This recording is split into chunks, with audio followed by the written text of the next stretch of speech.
atau keadaan akhirat. Itu tergantung dari imannya, tergantung dari hatinya. Allah berfirman, yauma la yanfa'u malun wala banun illa man atallaha biqalbin salim. Nanti ketika menghadap Allah, tidak manfaat lagi harta dan anak-anak, kecuali yang menghadap Allah dengan hati yang salim, hati yang selamat, hati yang dipenuhi dengan iman.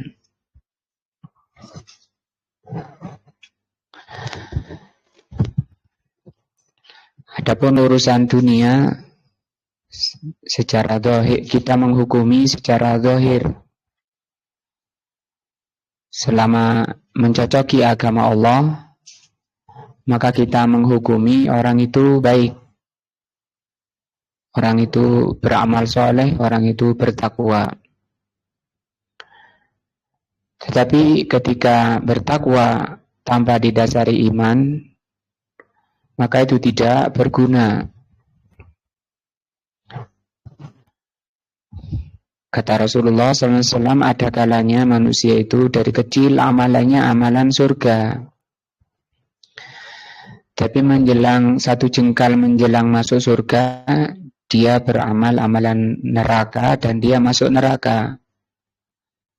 Karena catatannya dia neraka. Sementara amalan dari kecil, alladzi yabdu finnas, yang nampak di hadapan manusia, dia amalannya amalan surga. Dari itu mari kita upaya, tidak ada upaya yang terbaik daripada upaya meningkatkan iman.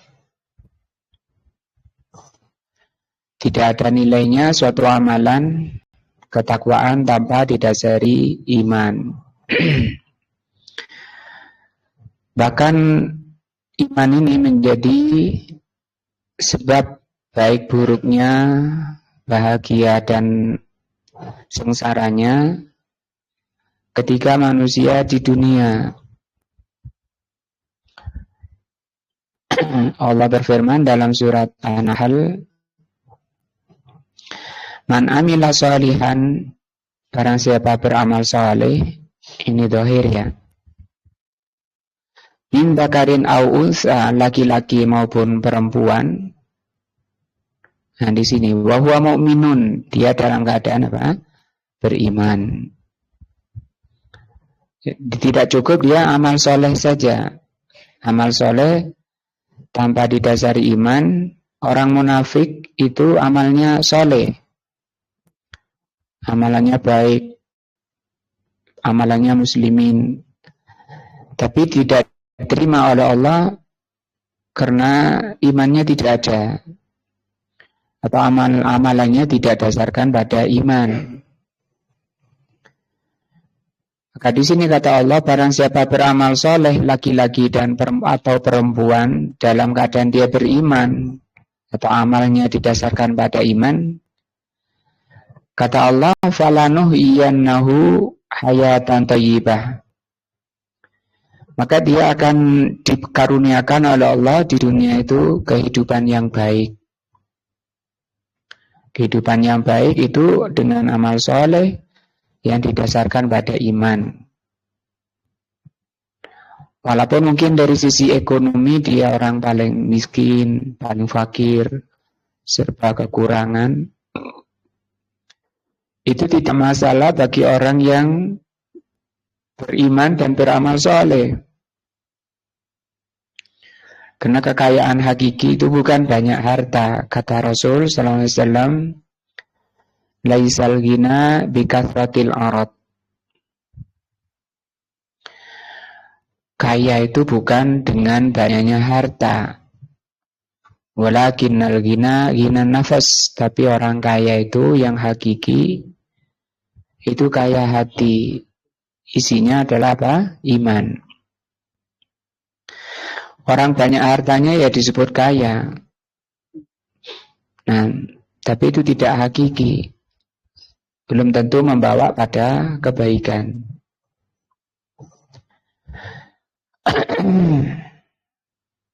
Maka iman ini menjadi penentu seseorang baik dan buruknya, bahkan menjadi rujukan, menjadi tempat kembali segala permasalahan manusia. Ketika susah, ketika senang, ketika ditimpa musibah, ketika dikaruniakan banyak harta, itu semua nanti iman yang membimbingnya, iman yang mengarahkan. Bagaimana ketika kita mendapat harta yang banyak, bagaimana ketika kita dalam keadaan miskin, bagaimana ketika dalam keadaan musibah, semua iman membimbingnya dengan bimbingan yang dicintai dan diridhai oleh Allah. Ini di dunia, kata Allah, dia akan mengalami kehidupan yang baik.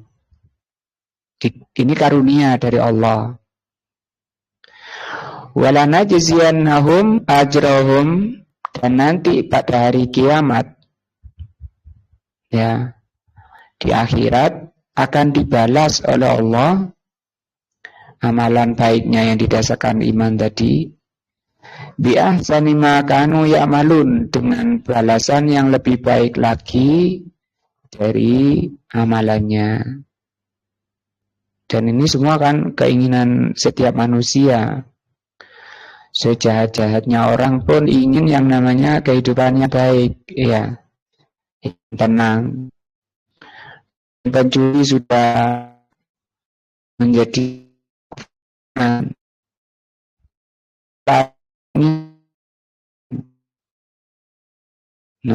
susahnya,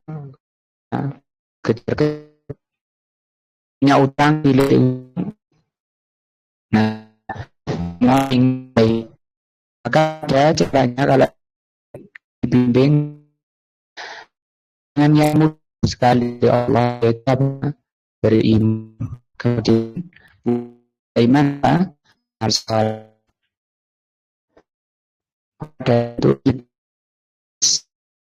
untuk menambah itu belajar akidah.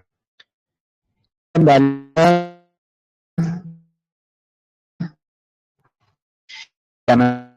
kata beliau Bismillahirrahmanirrahim. Beliau mengatakan rahimakallahu, ketahuilah rahimakallah, ini artinya semoga Allah merahmati engkau, merahmati kamu. Ini berarti doa, ya, doa dari penulis kitab Syekh Muhammad. Karena semoga Allah merahmati kita.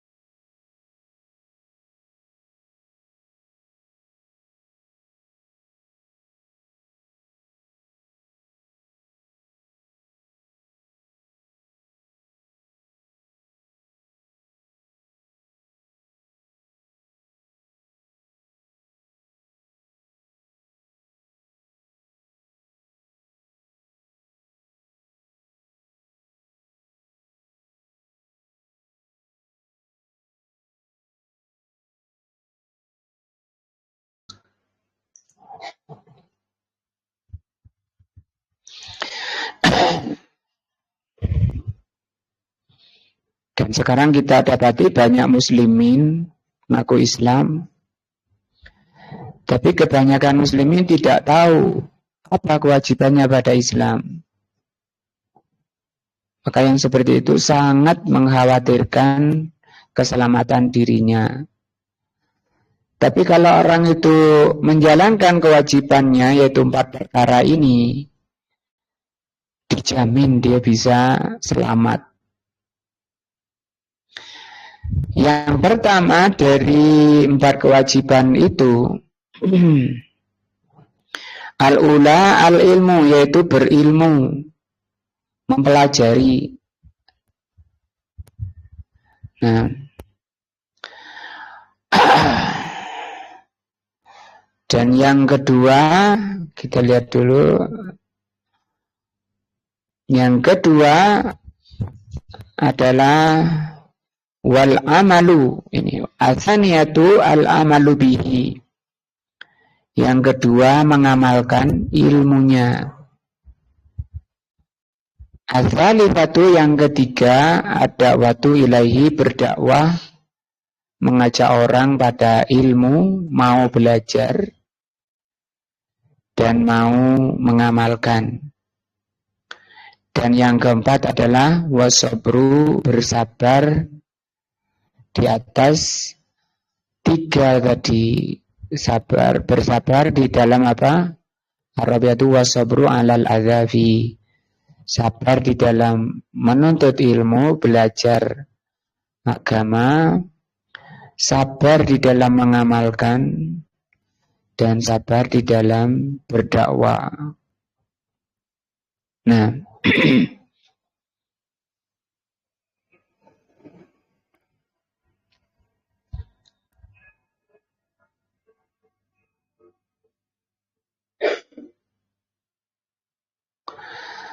di sini yang pertama wahwa ma'rifat, wahwa al-ilmu, yaitu mempelajari atau berilmu. Karena ilmu itu sangat banyak, maka ilmu yang paling wajib, tidak boleh tidak, itu tiga ilmu, tiga ma'rifat. Di sini kata beliau wahwa ma'rifatullah. Ma'rifatullah, ma'rifah itu inti daripada ilmu. Yang pertama mengenal Allah. Berarti ini pelajaran akidah ya. Yang kedua wa ma'rifatu nabiyhi. Atau dibalik, yang kedua, kadang di kitab lain yang kedua wa ma'rifatu dinil Islam. Di sini kata beliau wa ma'rifatu nabiyhi, mengenal nabinya. Yang ketiga wa ma'rifatu dinil Islam, mengenal agama Islam. Ini saja sudah kurang umur kita untuk menyelesaikan tiga ilmu ini. Mempelajari tentang Allah, mempelajari tentang sirah Nabi, mempelajari tentang agama Islam. Ya. Dan nanti ketika manusia selesai di dunia ini, ujian terakhirnya ya ini. Ketika yang uji itu mungkar nakir, ketika orang itu masuk di alam kubur, pertanyaannya ya tiga ini, man rabbuka, wa ma dinuka, wa man nabiyuka. Bagaimana kalau dia tidak belajar? Malah sekolah yang enggak wajib itu yang hafal. Yang menjadi cita-cita tertingginya adalah dunia. Makanya Rasulullah SAW mengatakan, Allahumma la taj'alid dunya akbar hammina. Ya Allah, jangan kau jadikan dunia ini paling tingginya cita-cita kami. Boleh kita senang dunia, cita-citanya dunia, ingin dunia itu boleh. Tapi itu jangan jadi tertinggi. Masuk level 2. Level akhiratnya apa? Level tertingginya adalah akhirat.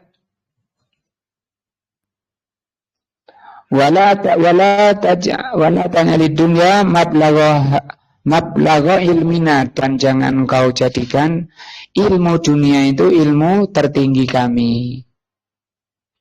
Sekarang kan orang berlombanya dunia sampai akhiratnya terlalaikan. Yang jadi kebanggaan kalau titel-titel dunia. Sudah profesor, sudah doktor. Bangga. Sampai dia merasa cukup dengan itu, tidak perlu lagi belajar agama. Apakah mungkar nakir nanti, profesor, dokter, pertanyaannya apa? Man rabbuka? Nggak akan tanya profesor dokter apa dia, bidangnya apa, nggak ditanya. Nah.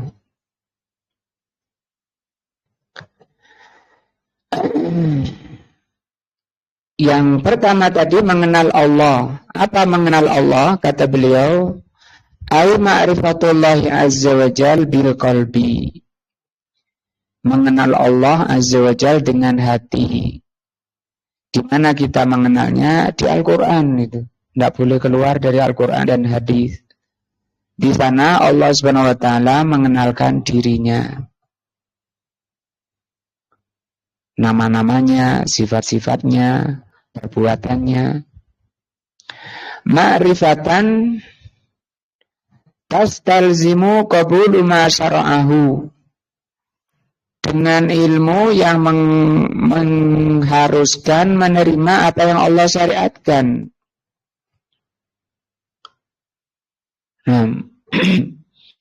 Wal id'ani wal inqiyadi lahu, menerima dan melaksanakan apa yang Allah syariatkan. Ini yang dimaksud dengan mengenal Allah.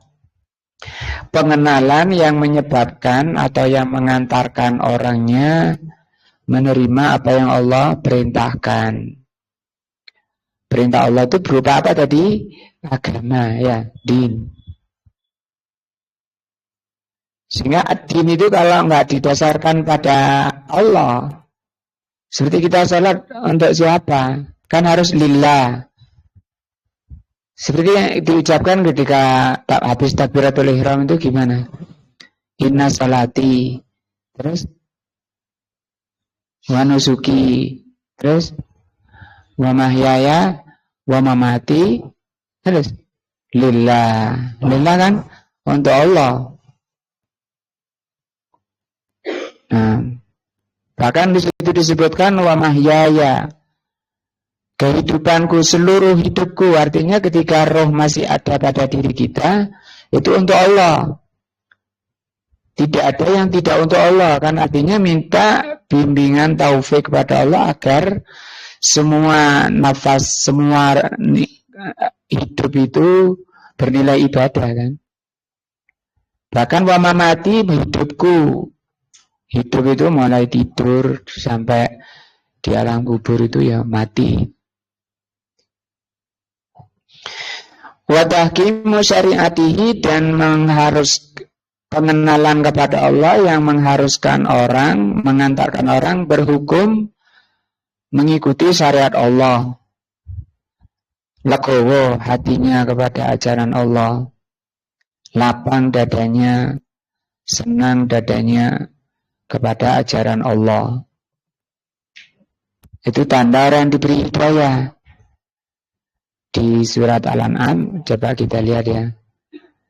Al-An'am surat 6 ya.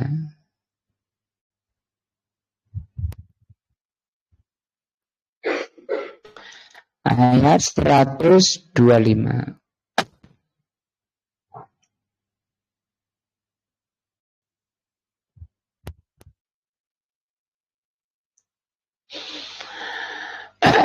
Allah Subhanahu wa taala berfirman,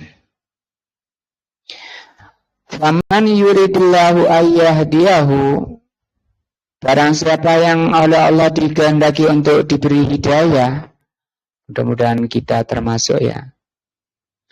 Kata Allah, yasrah sadrahu lil Islam, Allah lapangkan dadanya menerima Islam. Ini enggak boleh oleh Allah. Lapang dadanya, senang. Oh gitu ya, alhamdulillah. Diberitahu kok masuk sih. Nah itu enggak lapang dadanya, ya. Mersula. Nah, tidak legowo. Tapi kalau orang itu diberi dalil, ini perintah Allah, ini perintah Rasul, makan pakai tangan kanan, jangan pakai tangan kiri. Tanganku dewe kok mau pakai tangan kanan kayak kiri kayak terserah saya. Oh nggak bisa, kita itu bukan pemilik diri kita. Walaupun tangan-tangan kita nggak bebas. Akan ditanya nanti bagaimana kamu makan, bagaimana. Nah, Begini tandanya orang yang diberi hidayah oleh Allah apa? Senang, gembira ketika diberi ajaran Allah. Wa may yurid an yudillahu, barang siapa yang dikehendaki oleh Allah untuk disesatkan, tandanya orang sesat. Na'udzubillah, mudah-mudahan kita terjauh dari sifat ini ya. Apa kata Allah? Yaj'al sadrahu dayiqan. Allah jadikan dadanya itu sempit, gelisah, resah. Wis gak koncoan iku maneh wis. Aku saben ketemu dikandani, dinasehati. Harajan itu berat. Ka'annama yas'adu fis sama, seakan-akan dia mau naik ke langit tapi enggak punya sayap. Ketemu ini kandani, ketemu itu dinasehati. Mau terbang ke langit enggak ada sayapnya. Sumpek dunia. Kenapa ini? Orang apa ini? Orang sesat. Kadzalika yaj'alullahu rijza alladzina la yu'minun. Itu kalau hatinya orang tidak beriman itu hatinya penuh rijz, penuh kotoran. Maka ngaji akidah ini dalam rangka pembersihan hati. Kata Allah tadi, orang menghadap Allah itu kalau masih ada setitik dosa, setitik kotoran, tidak bisa menghadap Allah dan tidak bisa masuk surga. Harus dibersihkan dulu. Nah, jadi ini kita jangan hobi ya, cekeh bahasa Jawanya, antipati, benci, sewot ya pada ajaran Allah dan Rasulnya. Itu darah daging kita. Kalau kamu sedih dengan ajaran Allah, gelisah dengan ajaran Allah, ya, hati-hati, itu ajaran sesat. Apa? Tandanya orang yang sesat.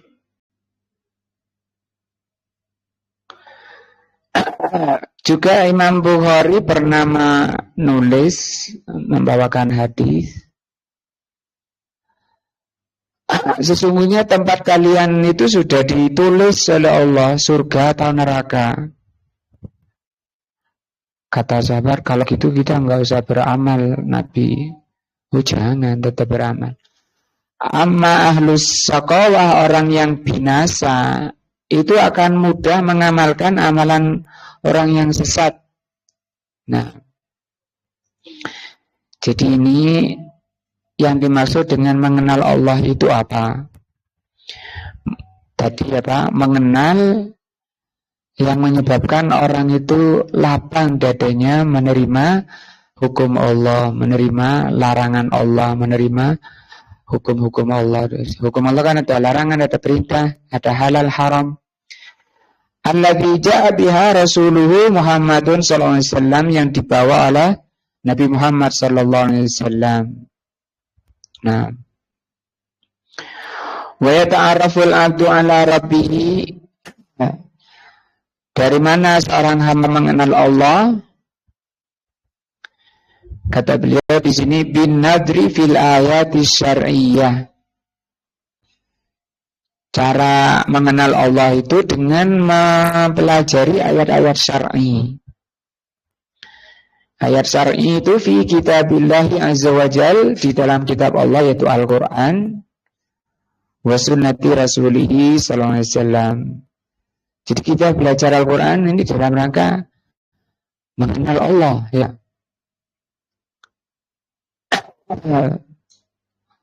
Orang yang paling cinta kepada Allah, karena dengan mengenal Allah itu akan muncul kecintaannya kepada Allah, muncul kerinduannya kepada Allah.